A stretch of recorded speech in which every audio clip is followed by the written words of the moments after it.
Students, हम triple angle identities के ऊपर बात कर रहे थे और हमने ये बात देखी थी इससे पिछले लेक्चर में कि अगर हमारे पास एक राइट एंगल ट्रायंगल हो और उसमें हमें साइन अल्फा की वैल्यू, मतलब अगर ये अल्फा एंगल हमारा जो है वो अगर 37 डिग्री है, ठीक है, तो हमें ये कहा जाए कि साइन 3 अल्फा किसके बराबर होगा। तो उसके लिए हमने देखा, अब हमारा क्वेश्चन ये है कि अगर हमें कोसाइन कोसाइन अल्फा की वैल्यू, या मैं यूं कह सकता हूं कि कोसाइन 37 डिग्री की वैल्यू बता दी जाए, जो कि यहाँ से अगर हम देखें तो बेस ओवर हाइपोटेन्यूज साइड होती है, तो बेस है इसमें 4 और हाइपोटेन्यूज साइड है 5। अगर इसकी वैल्यू बता दी जाए और आपसे ये कहा जाए कि बताएं कि आपके पास जो है कोसाइन 3 टाइम 37 डिग्री जो कि 111 बनता है, ठीक है, इसकी वैल्यू क्या होगी। तो अब और दूसरा ये कहा जाए कि आप कैलकुलेटर इस्तेमाल ना करें, तो हम कैसे इसको फाइंड कर सकते हैं, ठीक है। तो देखें, हमने एक फार्मूला यहाँ पर स्टडी किया और उस फार्मूला के मुताबिक हमने देखा कि कोसाइन 3 टाइम्स जो भी एंगल अल्फा, एक आइडेंटिटी है जो कि अल्फा एंगल के लिए, चूंकि कॉस फंक्शन साइन फंक्शन हमारे ऐसे ट्रिग्नोमेट्रिक फंक्शन है जिनकी domain set of all real numbers होते हैं, ठीक है।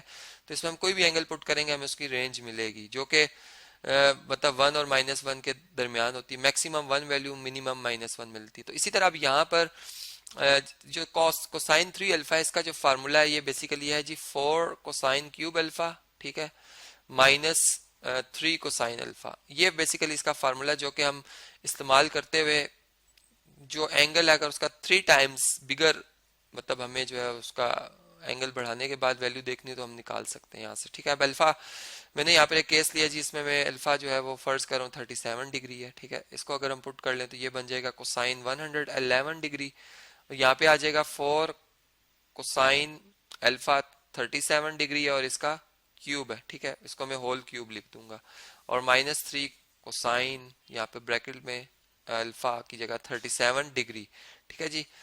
तो अब देखें हमारे पास जो ये आंसर आ रहा है 4 कॉस 37 की वैल्यू बता दी गई है 4, ये अप्रोक्सीमेट वैल्यू, ठीक है, ये एग्जैक्ट वैल्यू नहीं है, ये मैंने अप्रोक्सीमेट रखी है क्योंकि 4/5 से अगर हम कॉस इनवर्स लेते हैं तो एंगल 36.87 समथिंग आता है, मतलब इसको राउंड, मैंने इसको राउंड अप किया हुआ है 37 डिग्री पे, ठीक है। और यहाँ पर 3 और ये आ जाएगा 4/5। अगर हम इसे सॉल्व करें तो हमारे पास जो आंसर आता है जी क्या आता है, देखें 4 का क्यूब होता है 64, ठीक है जी। 4 को मल्टीप्लाई करें 16 को फिर 4 से मल्टीप्लाई करें 64, 5 का क्यूब होता है 125, ठीक है।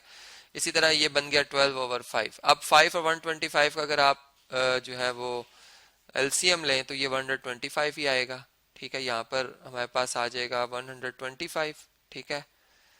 इस साइड को बल्कि मैं रेज कर देता हूँ, हमें कुछ स्पेस चाहिए यहाँ पर, ठीक है, हमें यहाँ पर कुछ स्पेस चाहिए, तो ये वैल्यूज हमारे लिए प्रॉब्लम बनाएंगी, ठीक है। इसको यहाँ से मैंने रेज किया। आप देखें ये हमारे पास जो है 4, मतलब ये 125 एक तो इसका एलसीएम आ जाएगा, 464 से मल्टीप्लाई कर लेते हैं जी, चलें कैलकुलेटर से देखते हैं कि 4 को अगर 64 से मल्टीप्लाई किया जाए तो ये बनता 256, ठीक है, ये आ जाएगा 256।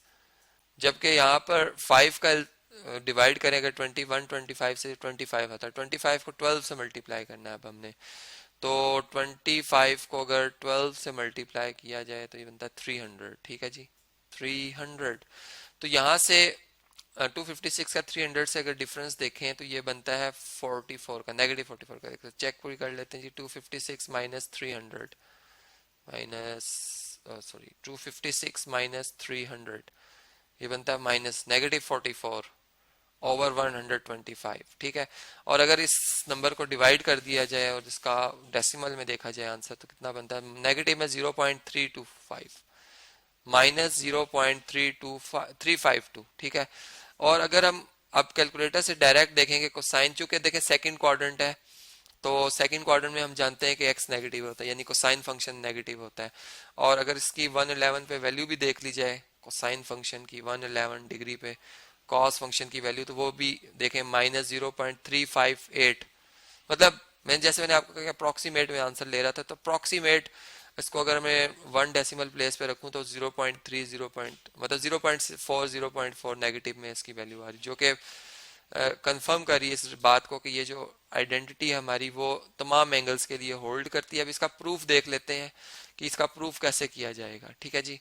अब हमने कुछ फार्मूलाज पढ़े हुए हैं सबसे पहले तो वो रिजल्ट जो हम प्रूव करने जा रहे हैं वो मैं लिख रहा हूँ कि हमारे पास जो कोसाइन कोसाइन 3 अल्फा है ये हमने प्रूव करना है किसके इक्वल होता है जी, ये इक्वल टू होता है 4 time cosine cube alpha minus 3 time cosine alpha के, ठीक है। और इसका प्रूफ देखते हैं कि ये प्रूफ कैसे किया जाएगा। देखें हमारे पास जो कॉज अल्फा प्लस बीटा का फार्मूला है, सबसे पहले हम उसको यूज करेंगे, ठीक है। ये किसके इक्वल होता है जी, कॉज अल्फा प्लस बीटा। मैंने अल्फा प्लस बीटा इसलिए किया कि हमने एंगल दो ऐसे लिखने हैं जिनका सम 3 अल्फा बने, ठीक है। तो हमारे पास ये फार्मूला होता है जी cos of alpha cos of beta, ठीक है, माइनस अगर प्लस आ रहा है कॉस के फंक्शन मतलब इस फार्मूला में तो यहाँ माइनस आता है, का डिफरेंस लिया जाता है sine of alpha sine of beta, ठीक है। और अब अगर मैं ये जो ऊपर मेरा फार्मूला मैं बनाने जा रहा हूँ, मैं इसके अगर लिख दूं 2 अल्फा प्लस अल्फा तो ये 3 अल्फा ही बनेगा, ठीक है। और इसमें यहाँ पर अब हम क्या कर सकते हैं, मतलब ये एक इजी एक इसके और भी वेज है। मैं इसको 4 अल्फा माइनस अल्फा भी लिख सकता था, मैं इसे 5 अल्फा माइनस, लेकिन फिर वो आगे मेरे लिए मसला बन जाता और मुझे ज्यादा इसमें कैलकुलेशन करनी पड़ती। लेकिन जो cos 2 अल्फा का फार्मूला वो मेरे लिए जरा इजी है इसको स्टडी करना, क्योंकि हमने इससे पहले इसको पढ़ा हुआ है, तो इसकी वैल्यूज हम यूज कर सकते हैं, ठीक है। यहाँ पर इसी फार्मूला को यूज करेंगे cos 2 अल्फा cos अल्फा, ठीक है, और minus sine 2 alpha sine alpha आ जाएगा, ठीक है जी। और अब हम ये भी जानते हैं कि हमारे पास जो साइन 2 अल्फा है इसका क्या फार्मूला होता है जी, साइन 2 अल्फा इक्वल टू होता है 2 times sine alpha cosine alpha. ये से पिछले लेक्चर्स में मैंने प्रूव किया हुआ ऑलरेडी, आप वहां से ये देख सकते हैं।